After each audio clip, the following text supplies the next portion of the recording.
doing it on that because I can't take the iPad home. So anyway, okay.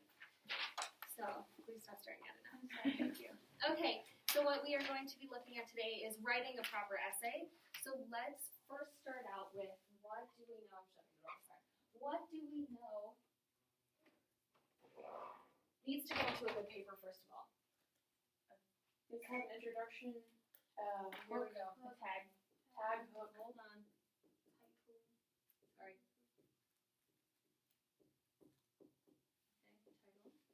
Okay, title. Body, and then a conclusion, which restates the hook. Restates the thesis. Thesis. I don't have a pocket. This customer is hungry for a delicious essay. You hang in there, we're not reading it. Hold on. Restates. Don't get ahead of yourself, Mel. I mean, look Melissa. down at the paper. It's up in your Okay. hands. This is going to blow your minds. It's going to be super engaging. Stop staring at the camera. Okay, so we've got a title. This is by far the best, the most productive introduction that I've had to this burger essay. I've done this with 12th, 11th, 10th, you now, and then 8th, and I'm not sure about 7th. I think I did. But anyway, so title we're not necessarily going to cover in this class. However, titles are important and should reflect what the entire paper is about. That doesn't necessarily mean a really boring title that's like, this is a personal essay. But it could be a title like, the time I broke my leg trying to jump on something. I don't know, whatever. Something. I tried to jump over the cat and nearly died. That is You tried to jump on a cat? over the cat, not on it. We don't jump on cats. We jump on cats. That's tragic. So you have your intro, which is fantastic. What does the intro do? What is it? It states the question, doesn't it? Sure. Yep, it can. Yeah.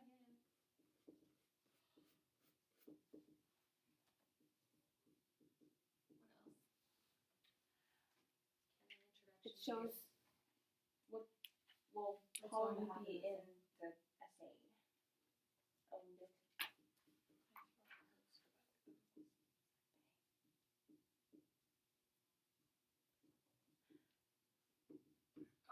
Reveals the essay contents a little bit. Anything else? Better intro my two? It's like the hook, kind of. It should be at least grab the reader. Camera, can it hear me? It's going to record what I'm saying, isn't it? No, Jennifer, I have to record myself teaching. I have to do it. I'm not going to turn it off. It is going to hear what you say, but I have to do this. She's done it before, several times. I've done it before I've done it before every week, at least for the last 4 weeks. So you're recorded. It can't see you. It can see your elbow. I mean, you're fine. It doesn't matter. So It's not there. okay. So states a question, reveals the essay content. The introduction can also give you a time, place, and setting. Place, oh my word. Setting. Put S's in whatever we want. All right. So it's kind of got a tag and a hook in it usually. So what does the hook do? The hook, it grabs Grab the the attention of the reader. Nice.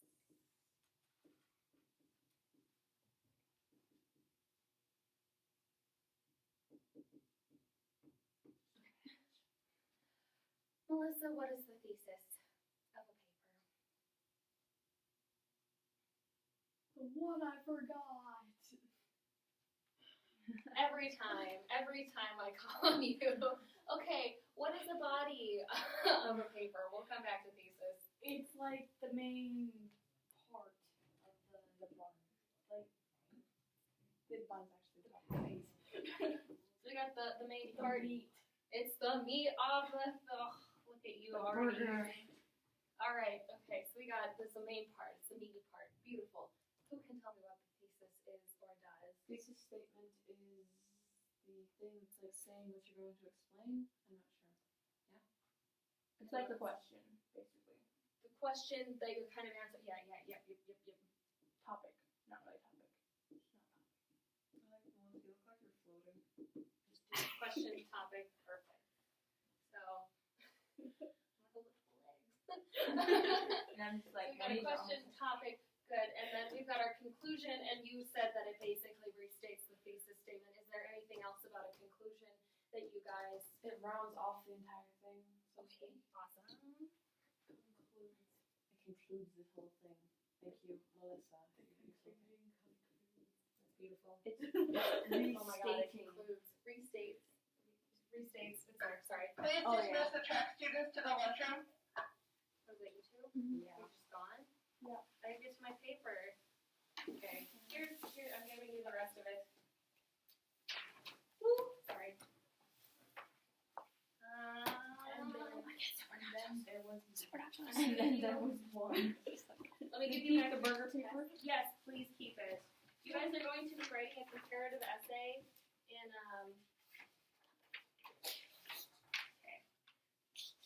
You Here's sound this. like a dying balloon. Here's this. Here's my paper that I wrote. Did I grab two? No? Okay. So I wrote a paper for you guys to look at. Oh, I failed Sanity. miserably. I got it for 50 though. So I wrote a paper. There's a paper in black and white as it would be printed, and I've got a paper in color that is as it The would meat and stuff. when you the burger. when you sit like looking at it like looking at the burger that I described. So just like those are your undo tools. and like. And this is on the trustworthiness of the narrator of the Telltale Heart. That is the topic of the paper I gave you. Oh, So I encourage you to read it. I encourage you to look at the burger thing, read what I wrote about, read my essay twice, look at how the factors play into each other. Mhm. Okay, be gone. Bye. She'll be gone. Will I see you guys again for the rest of the day? No. Okay. It was nice to have you as students, and I'm sad that Oh, you'll be yes, going. you So, are. yeah, I'm done. I gave you a picture. I saw it. I love it. Thank you. And I still have your baby one too. Wait, she has a picture? Most I likely gave her bring them. have this. She's like, Remember remember me me. too. I will. Thank you. Bye. Bye. Bye. Gonna cry. Melissa doesn't know the thesis, and I'm stuck with this one. Okay. Here's your I'm stuck with it. Here's your test, my dear. You did very well. So we got 30 out of 40, I think. So it's better than I had anticipated. Oh shoot! I forgot to give these back. Oh dang it! Can I catch them?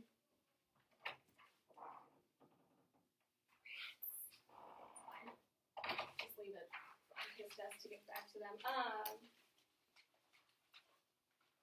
I gave you all full points for your work. So you got 20 points also added to your grade. Alright.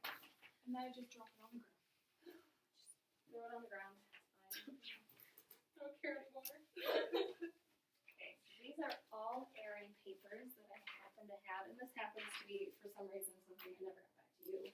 Only you, but anyway. Okay, so I'm still going to teach this to you the right way the first time. Don't look at those yet. I'm not getting there yet, but okay. So it's just you. I'm hanging out over here, I guess. So, as you started to read, when you write a paper, something that's really important, and especially looking at a 5-paragraph essay, especially when you are trying to present an argument, having a structure that is edible and digestible is something that's really, really useful. This is how I learned how to write a paper when I was in 7th grade, and it has forever helped me. So I'm hoping that something like this, when you're writing in the future, you can not be afraid. Even if you want to, and the flexibility with this is that the ingredients will always differ, and you might not always have 3 patties, but a 5-paragraph essay is a really rounded, well way to make a statement, to make an argument.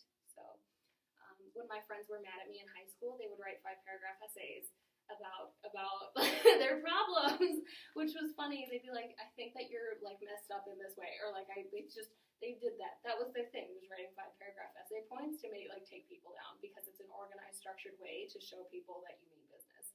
Anyway, so just throwing it out there. That's interesting. It is. So let's pretend we are the chefs with all sorts of delicious ingredients and a really hungry customer, which is me right now because I'm dying.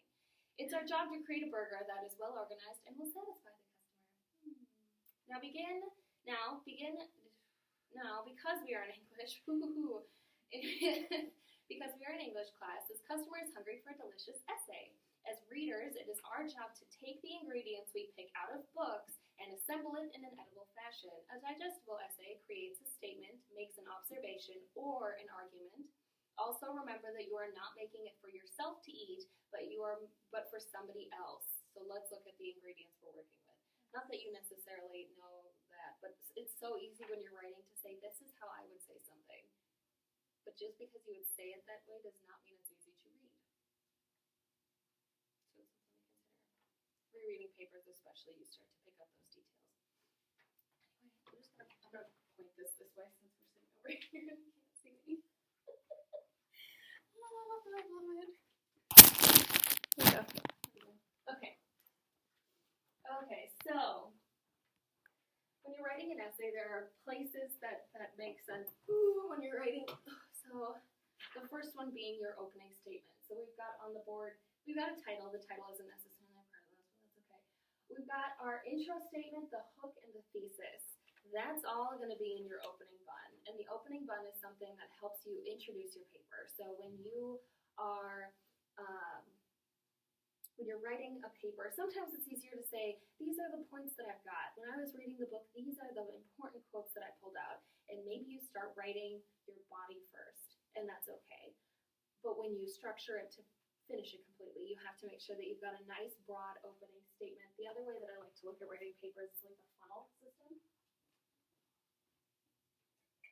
So you've got like a thesis and a hook.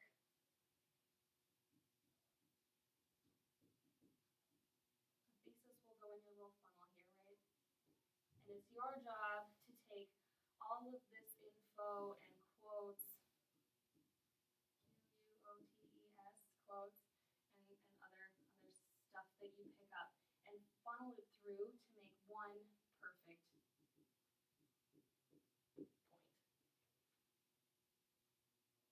So, another way to think about it. I'm a very visual, I like knowing that there's a structure to everything, but anyway. So, when you have your opening bun, this opening bun should introduce the reader to what you're going to argue about. And that especially in, let's say, if we were reading The Telltale Heart, or if you're going to do this with the Odyssey. So when you read the Odyssey, you have to make sure to introduce the Odyssey as the particular piece of work that you are working with, so that a reader of this paper could pick it up and say, you know, I really want to read what people are thinking about the Odyssey. And they can say, okay, this one is about the Odyssey, and she's looking at this particular aspect, and this is her thesis. I believe something about the Odyssey. Here are 3 ways I believe this to be true, or to be false, whatever it works out to be. And that thesis statement, combined with your description of the Odyssey, is going to create 3 big patty points. Each of your points in that thesis statement is going to become a patty. So your patties are the juicy, fundamental points that you need to make. Hi, Erin. Welcome back. Thank you. Oh, good. I'm glad. So, Erin, to get you caught up, I just want to make sure that you stick with us here. When you write a paper, there are some essential pieces that you need to consider. So we looked at this burger. And when you write a paper, you can often structure it the way that you might structure a hamburger, for instance. And you have to have this, when you write a paper, I asked the other girls what you need to have in the paper, and they came up with an introduction, which kind of has a tag or a hook in it to get your reader interested in what you're going to write about. You have a thesis statement, which is so important. What is the point of the paper? Why do you feel motivated to say something in a paper format? The thesis is that question. So that when I'm reading, I say, this is the point she is trying to convince me of, whatever it is. Then you have your body, which is where all of this information that you gather while you're reading, all of the things that make you say, this is what I'm trying to prove, that's where you break it apart. And then in your conclusion, you kind of make sure that you finish the paper cleanly, and you're restating the thesis and pointing to the points, tying it all together at the end. Does that make sense? Okay. So, Melissa and I are walking through this sheet right now. In this particular situation, when you are in an English class and you're reading a book, you are gathering ingredients that can help you make a burger paper. So we've got this. Okay, I'm going to adjust my Uh, so we've got this very nice. Now both of you aren't in it. I love it. Do you want to, Erin? Would you mind swinging over there? There we go. Much easier.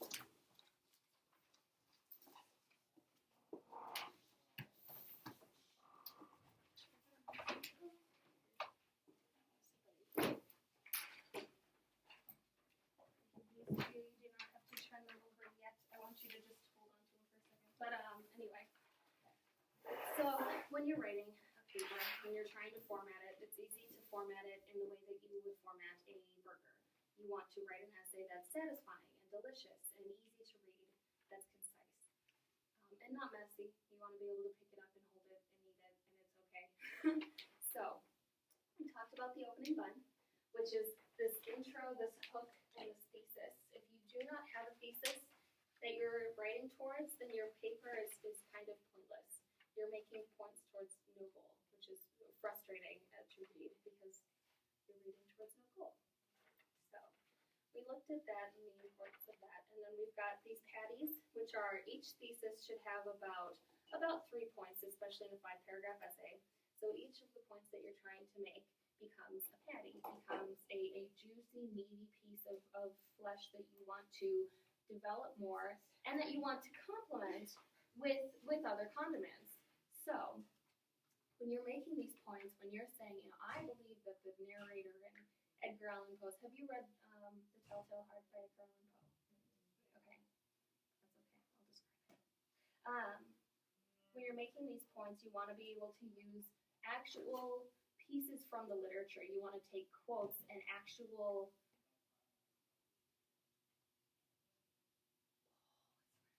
evidence from the book to put into your paper. So you've got your patties that are your points, and you'll have evidence. That's all of your different condiments. And your condiments should be different from each other. You do not want to just usually eat a burger that's only covered in just onions, because it's kind of gross. Making the same point over and over again with the same, it's kind of not good. But if you have some onions, but then some lettuce and some tomatoes and some ketchup and mustard, all the flavors start to balance out. The other important part that I said to her that I didn't say to you is that it's important to remember that you're not writing this for you. You're writing this for somebody else. So even if you think, I don't know, technically if you're thinking, I don't think I'd eat this burger, somebody else will. So you've got all these points that you're trying to make, and then your bottom bun is your closer, your conclusion, that helps restate the thesis, and that really concludes the paper. You feel satisfied getting to this conclusion. You read it and you think, okay, I understand. Maybe you don't agree, but at least you have processed the points and you know that the paper is over. So, Did you draw this? I did. I cut it That's into. awesome. So, Who puts mustard on a burger? people do, especially honey mustard. Doesn't matter. Anyway, so, it's not you, it's delicious. Ew, I hate mustard. I want to make sure to give this back to you, my dear. This is your practice one. And that's Oh, okay. All the points we're working on. wait, I got that correct? I got that's correct? Yeah. It's not that you I know what I'm necessarily doing. got them correct. I wasn't grading for correctness. I was grading for effort. Oh, And you put your effort into it. So, I was so confused. The Telltale Heart by Edgar Allan Poe. Edgar Allan Poe is a creepy guy. He lived a very sad life. Everyone that he loved died, basically. His mom died. His wife died. Yeah, you guys learned about this. You remember, And right? he met the president and he started acting like a chicken. A turkey. A Yes. turkey. Yeah, so he's a nutcase. Anyway, so he wrote a story called The Telltale Heart. And this story is about a narrator who is unnamed, and he is crazy. He starts off the story, he's like, I'm nuts. However, my craziness has made me really, really smart. I can hear really well. My acute hearing just gives me, I can hear heaven and hell, and I know everything that's going on in the house. So what happens is there's an old man that lives in the house also, and this old man has this filmy blue eye. It's probably glaucoma, who knows? But he's like blind in this eye, but he calls it this vulture eye, and he hates it. So the narrator is like, this disgusting vulture eye is freaking me out, so I'm gonna kill the man. Not because I hate the man, but because the vulture eye is way too much. So he stalks him for 7 nights. He describes opening the door and leaning his head in with his lantern, and he'll open up a little slit in the lantern because it's totally shut, and a beam of light will hit this guy's eye. But every night, because he's sleeping, the eye is closed. So he keeps going back, and he just watches this eye, and he waits for it to be open so that he can attack it and kill it. And on the 8th night, he makes a sound with his lantern, and it wakes up the guy. And it's so pitch black in the room that he's like, this guy has no idea I'm here. And he can hear his heart beating and pounding, and he can hear the terror. And he's like, I know that sound of terror. I know what that terror sounds like, whatever. Anyway, so he's nuts, and he keeps describing all of this. He eventually gets the man off the bed and flips the mattress over him and suffocates him to death, and he dies. And then he takes the man, and he cuts him into little pieces so that he can fit him in the floor, under the floorboards. But he does it very precisely because he's crazy and because the eye scares him. So he does this really precisely in a way that he doesn't spill any blood anywhere, correct? So he's bragging about it, right? So he gets the man all under the floor, all under the floorboards, and then the police show up and they said, we heard a scream. Is everything okay? He's like, it was me. It was a night terror. I'm so sorry. Come on in, gentlemen. Like, let me serve you some, I don't know, tea, whatever.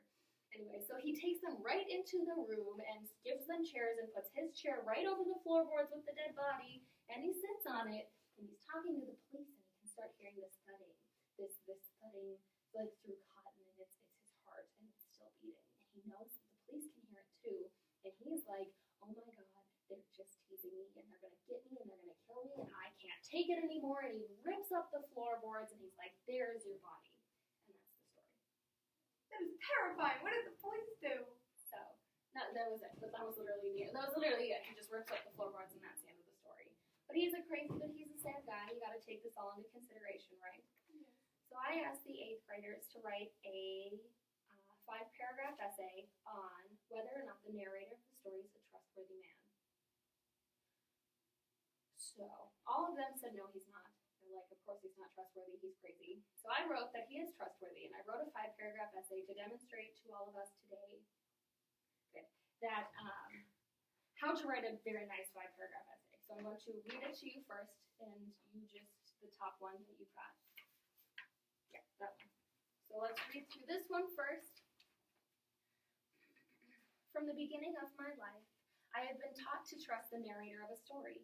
From the fairy tales I was read as a child to the tales of years ago my parents gave me as advice. When handed The Telltale Heart by Edgar Allan Poe, I thought no differently. And upon reaching the end of the novel, and despite realizing that the narrator was driven to kill a man because of his pale blue vulture eye that haunts his mind, I continue to uphold my belief that indeed the narrator is a trustworthy man. This unnamed narrator demonstrates honesty towards his mental illness, preciseness in his actions, and, despite killing a man, provides a concise explanation for us as readers. What is my thesis? How you know that?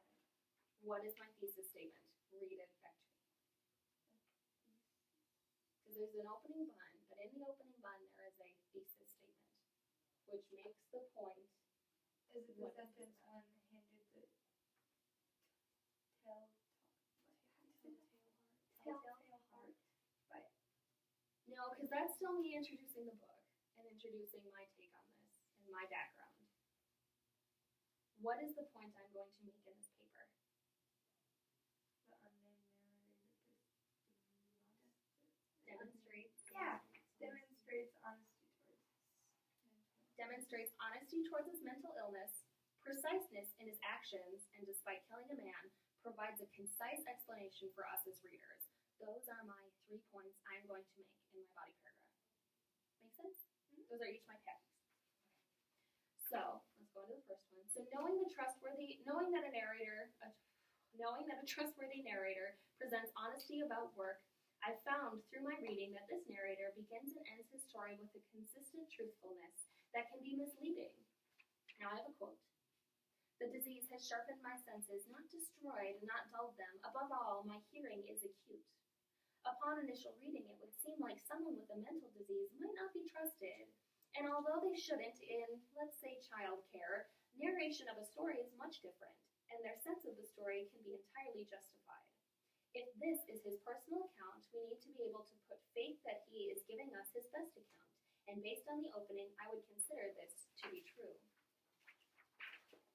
That was my first point. On to the second point. Other aspects that support my trust in the narrator is his precise actions, he demonstrates through the story. Despite stalking and killing a man, he has a precise way of walking through actions, demonstrated here as he describes sneaking into the old man's room. I moved my head, slowly, very, very slowly, so that I might not disturb the old man's sleep. It took me an hour to place my whole head within the opening. As readers, we are able to visualize and understand the care he took in hunting his prey, something described with such careful detail that I cannot doubt that he shouldn't be trusted. This accuracy in his actions continues in a later scene after he dissects the body of a man and after he dissects the body of the man he kills to hide it better. There was nothing to wash out, no stain of any kind, no blood spot whatsoever. I had been too wary for that.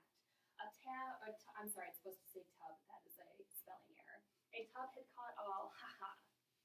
Someone who is able to consistently keep a clean and organized project despite the goal of the project can be trusted to carefully and with details present a story that is to be trusted.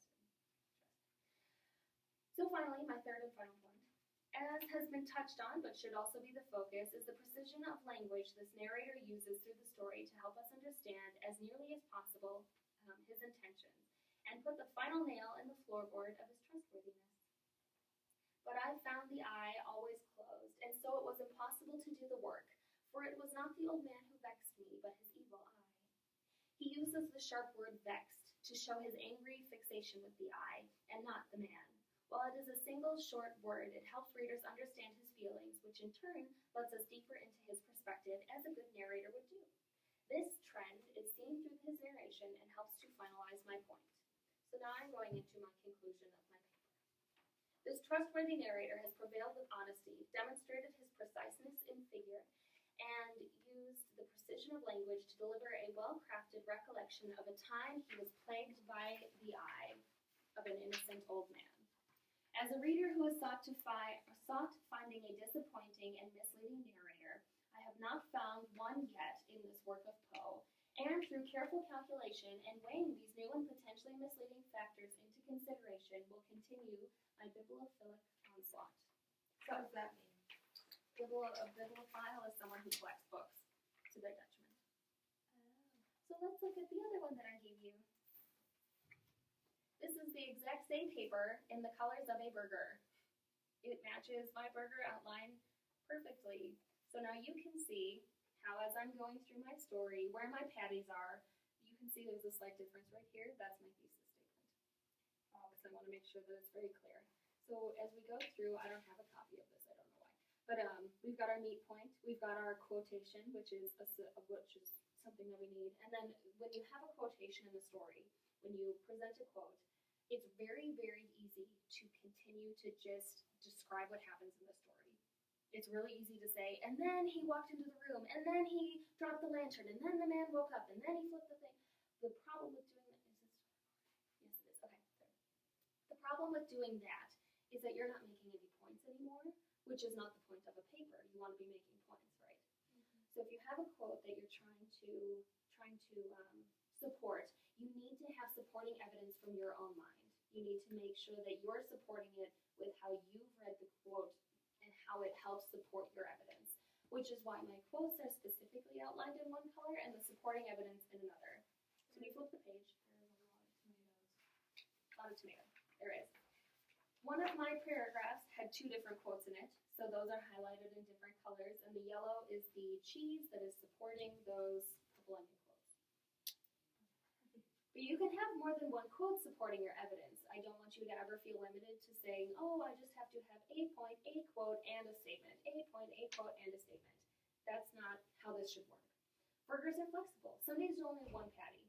And then you can add a lot of different condiments onto it. And that's okay. And it works that way as well. So there's just different ways of looking at it. My final one has mustard and pickles, but anyway. So then you can still see again at the very top here, this is me restating my thesis in my conclusion, because you have to make sure to, once again, restate the thesis and your conclusion. So that's what I did. Okay, so we've got a few more minutes left. You guys will be eventually writing a comparative essay for the Odyssey. So that's not going to look like this. It's not going to look like making a point. However, you can absolutely use this burger structure while you're writing that. And I highly encourage that you do, because it's useful. And with this nice visual image, you can always think, do I have my patty? Do I have my lettuce and my tomato? Do I have a second patty? Do I have supporting evidence? Is it too similar? Is it too different? Do you guys have any questions on this? Okay. I would, if I was going to stay here any longer, have you write a 5-paragraph essay for me, but you are going to do that with Mr. Cook later with the Odyssey anyway. So. Okay. I'll send it to you over email. You can. I would love to. I'd love to read them.